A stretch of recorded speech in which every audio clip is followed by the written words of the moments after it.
Olá, senhoras e senhores, bem-vindos de volta para mais uma aula sobre eixos temáticos, em que a gente vai trazer para vocês repertórios socioculturais para que vocês possam fundamentar a argumentação de vocês lá na prova do Enem.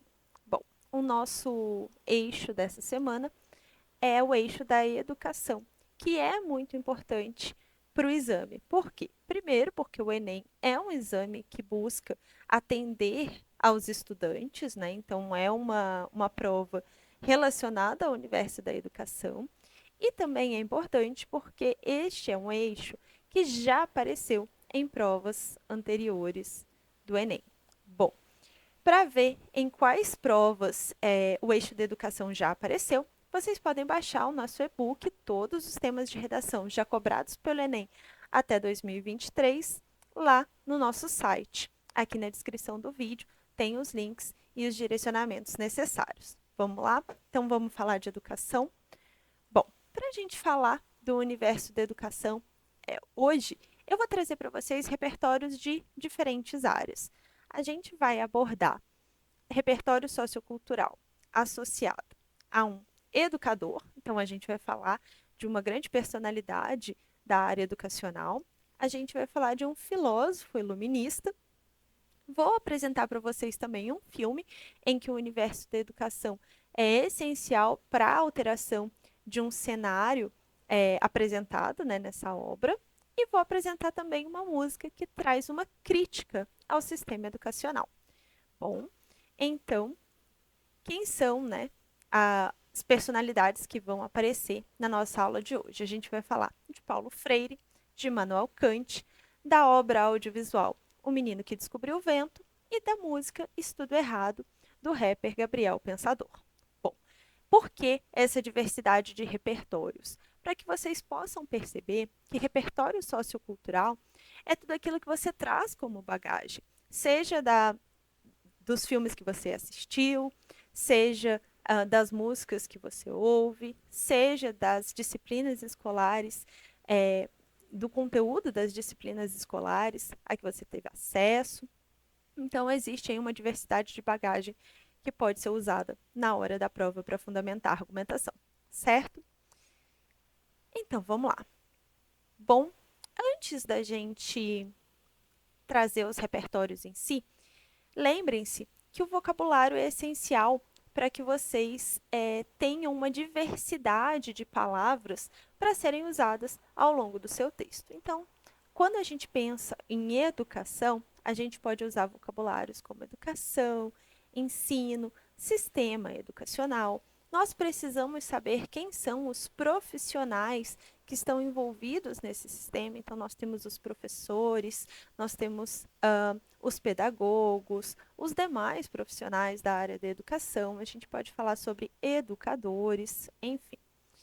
Nós temos também os alunos, os estudantes, discentes e outros.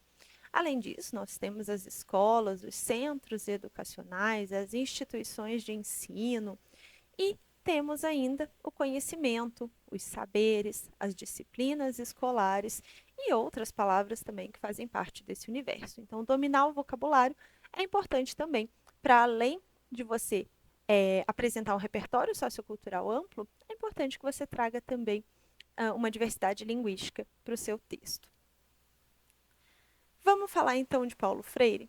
Paulo Freire é uma das figuras mais importantes da área educacional e eu coloquei aqui, né, 3 obras do autor: Pedagogia do Oprimido, Pedagogia da Autonomia e Educação como Prática da Liberdade, dentre outras. Essas são 3, dentre outras, que o autor possui.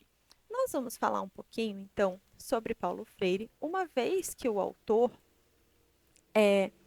teve a sua produção feita no século XX. Ele viveu entre a década de 20 e a década de 90 e ele é um expoente na área de pedagogia, tendo aí uma, uma abrangência mundial, né? Os conteúdos, os seus pensamentos, as suas críticas, as suas teorias são difundidas aí pelo mundo todo e por isso ele é patrono da educação brasileira, certo? Então, Paulo Freire era educador, pedagogo e filósofo, e foi ele que propôs um experimento chamado as 40 Horas de Angicos. Mas a gente vai falar dele ao final aí da abordagem do autor, certo? Primeiro, a gente vai falar sobre a educação libertadora. Bom, para o Paulo Freire, a educação ela tinha uma função de instrumentalizar as pessoas que estavam tendo acesso a essa educação, de forma a fornecer para esses educandos instrumentos para que eles pudessem reconhecer as condições a que eles estavam submetidos, as condições sociais, econômicas, políticas, enfim, e instrumentalizar esses indivíduos para que eles pudessem agir, né, compreender a sua situação e agir para modificar a sua realidade. Então, essa educação libertadora é uma educação que fornece ferramentas para que as pessoas possam agir em prol da mudança do cenário em que elas estão inseridas. Além disso, o Paulo Freire também ele abordava uma teoria chamada de educação bancária. A educação bancária é uma crítica ao sistema educacional da época em que ele produziu, porém, essa crítica pode ser feita ao sistema educacional atual também. Por quê? O pedagogo dizia que a educação ela era feita apenas do professor em direção ao aluno. Não havia um protagonismo do estudante no processo de aprendizagem. O professor transferia o conhecimento para esse estudante em uma lógica, né, de depósito, como se esse estudante fosse um cofrinho de conhecimento. Então, você colocava essas informações no estudante e depois isso era cobrado desse estudante. Não havia ali um processo de consciência, de tomada de consciência, de elaboração de criticidade, nada disso. Havia um processo de memorização do estudante e, consequentemente, aquele conteúdo memorizado posteriormente era cobrado e o sistema se mantinha nessa lógica bancária, certo? Bom, continuando, Paulo Freire também falava da pedagogia da autonomia. Pedagogia da autonomia, que dá nome, né, à última obra que o autor publicou em vida. E o autor dizia, na pedagogia da autonomia, que o estudante ele precisa ser protagonista do seu aprendizado. O estudante ele é dotado de conhecimentos e de experiências, independente de quem seja esse estudante. E esses conhecimentos e essas experiências precisam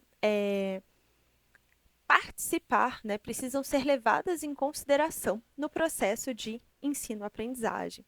E o processo de ensino-aprendizagem ele precisa ser tanto do professor quanto do estudante. É um processo mútuo em que tanto o professor quanto o aluno, tanto docente quanto discente, participam e desfrutam de benefícios provenientes do processo, certo? Então, a pedagogia da autonomia, ela dá autonomia ao estudante, valorizando as suas experiências e os seus conhecimentos para que isso possa contribuir para um processo de aprendizagem mútua entre aluno e professor, certo? Bom, por fim, vamos falar então do experimento As 40 Horas de Angicos. Esse experimento comprova a pedagogia da autonomia que Paulo Freire propôs. Então, ele fala o quê? Ele propôs que ele e outros colaboradores trabalhassem em um processo de alfabetização de 300 pessoas na cidade de Angicos, no Rio Grande do Norte, e isso foi feito em apenas 40 horas. Então, em 40 horas, Paulo Freire, juntamente aos seus colaboradores, levando em consideração as histórias, as experiências e as vivências das pessoas que estavam envolvidas no processo de aprendizagem, ele e essa equipe conseguiram alfabetizar essas pessoas nesse curto espaço de tempo. Então, isso comprova que a pedagogia da autonomia funciona, que é preciso levar em consideração a bagagem e o repertório sociocultural dos indivíduos que estão participando do processo de aprendizagem, certo? Bom, ele ficou mundialmente conhecido por esse experimento que foi feito na década de 60 e que foi um experimento de sucesso. Bom, então, em uma redação em que se fala sobre educação, a gente pode fazer uma crítica ao sistema educacional, mencionando a educação bancária. A gente pode mencionar qual é a função da educação, né, que é uma função de libertar o indivíduo, de dotar o indivíduo de ferramentas para que ele possa batalhar pela mudança do cenário em que ele está inserido. Ou a gente pode ainda falar do processo de pedagogia da autonomia, em que se leva em consideração também as experiências do educando e não só, né, o que consta em livros didáticos ou apenas a experiência do professor, certo? Continuando, a gente pode falar também, quando aborda repertório sociocultural, de Immanuel Kant. Bom, o Kant Bom, o Kant, um filósofo alemão, iluminista, falava sobre os conceitos de maioridade e menoridade. Deixo aqui um trecho da obra do Kant para que vocês possam pausar o vídeo e ler com calma. Não vou fazer a leitura na íntegra dessa parte, mas vamos falar um pouquinho sobre maioridade e menoridade. Para o Kant, maioridade é um estágio em que os indivíduos se encontram, a partir do qual ele é capaz de pensar com as suas próprias tirar suas próprias conclusões a partir de suas reflexões.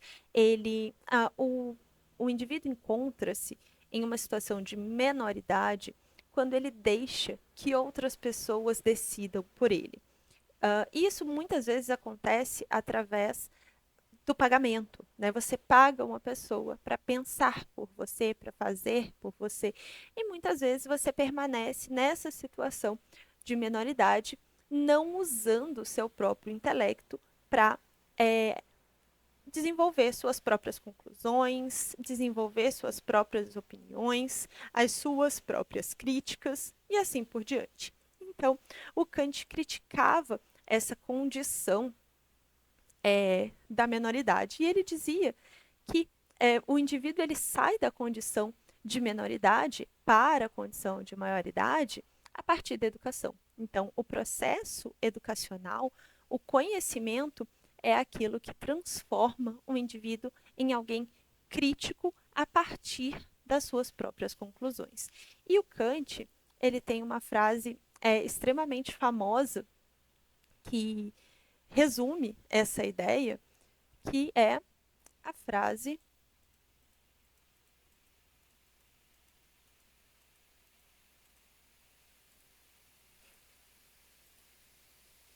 o homem, opa, o homem é aquilo que a educação faz dele. Então, o Kant considera que o indivíduo ele é resultado do processo educacional. À medida que o processo educacional fornece a esse indivíduo formas, ferramentas, conhecimentos capazes de fazer esse indivíduo usar o seu próprio cérebro, né, a sua própria mentalidade, as suas próprias ideias para opinar, para se manifestar, para se posicionar, a educação torna, então, esse processo possível, fazendo com que o indivíduo saia, então, da menoridade para a condição de maioridade, certo? Já falamos, então, de um educador e falamos, então, de um filósofo.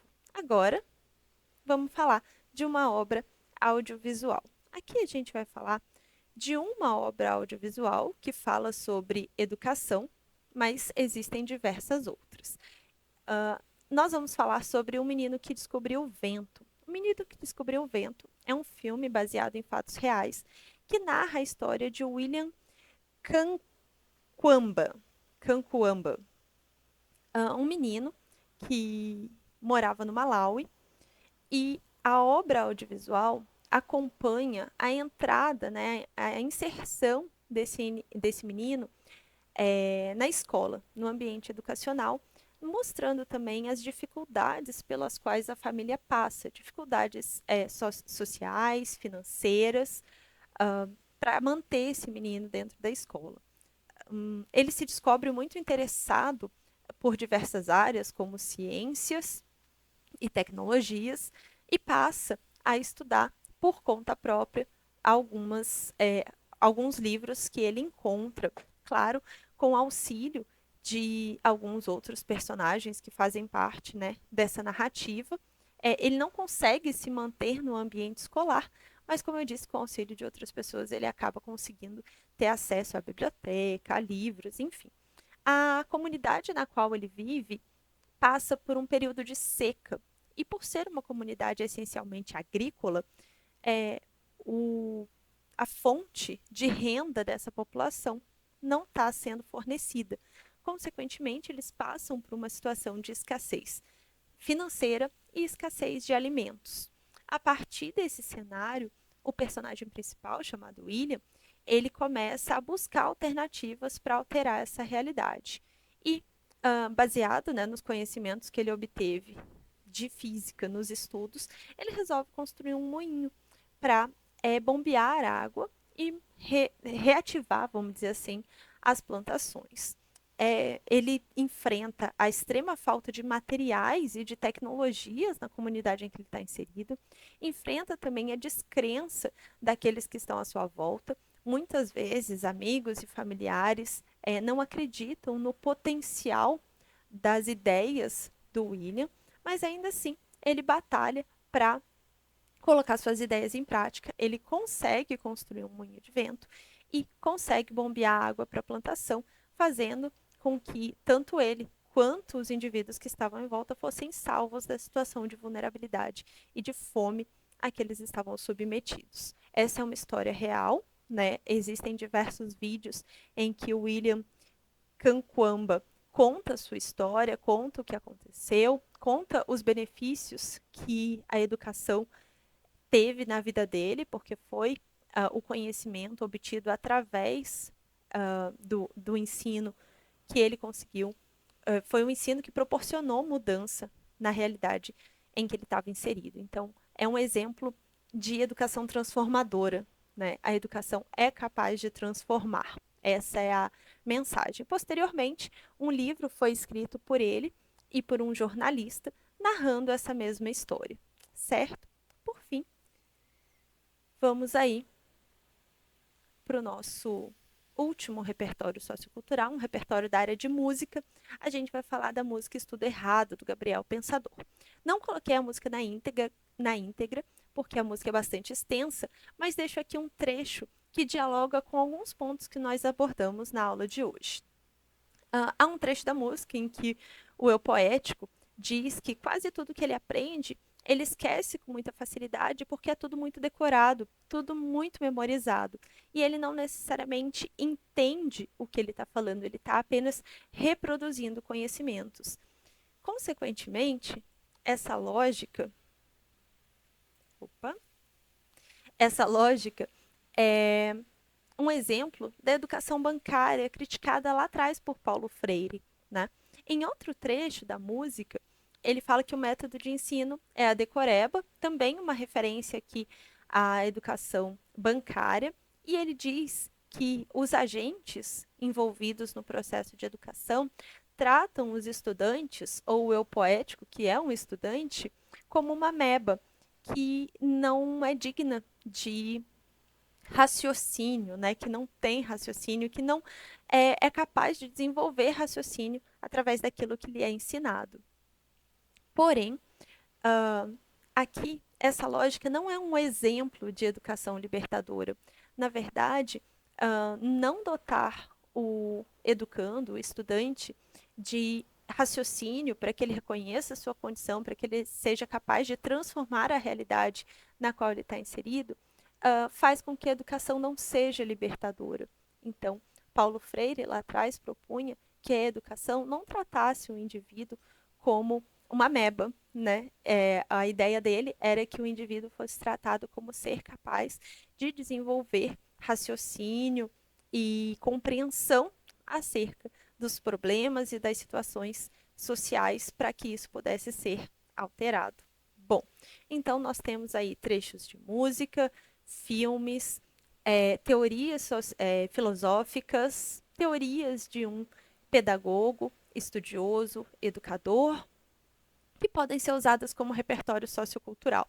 Caso você queira citar a teoria, você pode dizer o nome dela e, com as suas próprias palavras, defini-la. Se você quiser mencionar um filme, você pode dizer o nome do filme e apresentar brevemente um resumo de como aquele filme dialoga com o cenário de educação sobre o qual você está falando. Ou você pode ainda abordar uma música colocando um trecho da música entre aspas e apresentando qual é a crítica feita por esse trecho ou como esse trecho se relaciona com o tema que você está debatendo, ou você pode mencionar o nome da música e dizer do que a música se trata. Existem aí diversas formas de usar esse repertório ou esses repertórios para que eles possam fundamentar as suas discussões, certo?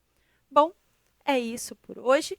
Na semana que vem, a gente vem com a aula falando sobre educação e também sobre construção da tese, as diversas formas de construir a tese da sua redação, dialogando com a nossa aula lá atrás sobre projeto de texto, lembrando, né, que a tese direciona toda a construção do resto do nosso texto. Tudo bem? Bom, é isso. Se você gostou, deixa o seu comentário, se inscreve no canal do Mago da Redação. E é isso. É nós que voa, bruxão.